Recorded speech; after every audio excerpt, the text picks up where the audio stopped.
هذا الفيديو خاص لجماعة التكويع او للمكولكين. هذا اللي كان ينزل لك فيديوهات يقول لك انت سوري، وسخت البلد، انت انشحت البلد، انت شحاد، نهبت البلد. كان ابسط كلمة يقول لك اياها انت سوري لاجئ، هي ابسط كلمة يقول لك اياها. من 20 يوم شهر كان ينزل مظاهرات بيقول لك اطلع يا سوري برا البلد. اليوم صار ينزل لك فيديوهات ارفع راسك فوق انت سوري حر. مو محبة فيك ولا خوف منك. اليوم ما حدا بيخاف من حدا. اليوم انت سوري قاعد ببلد بعيد عن بلدك الاف كيلومترات، بس انه بيعرف انت سوري اذا طلعت برا بلد ورجعت على بلدك انقطعت رزقه. رزقه انقطع. هو رزق من الله سبحانه وتعالى، الله المعيش، الله المعيش. بس كيف هو راح ينقطع رزقه؟ بكون عنده شقة مأجرة، محل،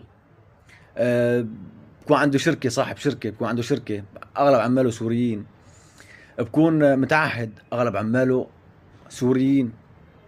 اليوم هدول كلهم فلوا رجعوا على بلدهم. اذا بده يجيب ابن البلد يشغله عنده، ابن البلد ما راح يرضى باليومية اللي كان ياخذها السوري. ما راح يرضى باليومية اللي كان ياخذها السوري، ما راح توفي معه. اذا بتيجي على ايجار البيوت 70 80% ايجار بيوت سوريين.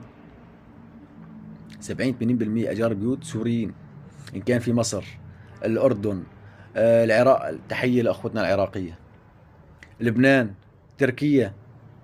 70% من ايجار البيوت سوريين. 70% من ركاب المواصلات هن سوريين. اليوم هذا السوري رجع على بلده، خف الاقتصاد بالبلد. الاقتصاد بالبلد خف. اليوم انا كنت قاعد بالبيت، عندي شقتين ثلاثة مأجرة، كل شهر بيصلني 1000 $1500. هي بس ايجار منكم. عاد اذا كان عندي محل مأجره، عاد اذا كان كنت فاتح لي سوبر ماركت، عندي عامل سوري بعطيه بالشهر 200 $300، بدي اوقف رجع على سوريا بدي اجيب عامل من البلد ما بيرضى بهالشهرية هي.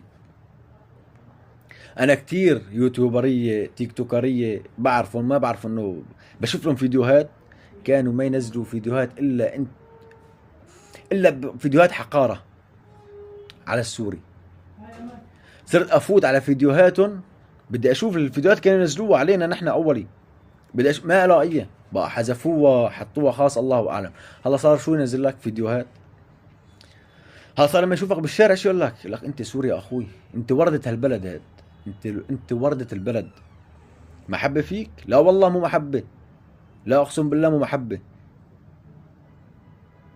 هلا صار شغلة اللي ما عنده شغلة يطلع يحكي لك على السوري، شغلة اللي بده ينشهر هلا اللي عم بدور على الشهرة بيطلع بيحكي لك على السوري، ان كان طريقة سلبية او طريقة ايجابية. المهم زي ما بده شهرة هيك بده ينشهر.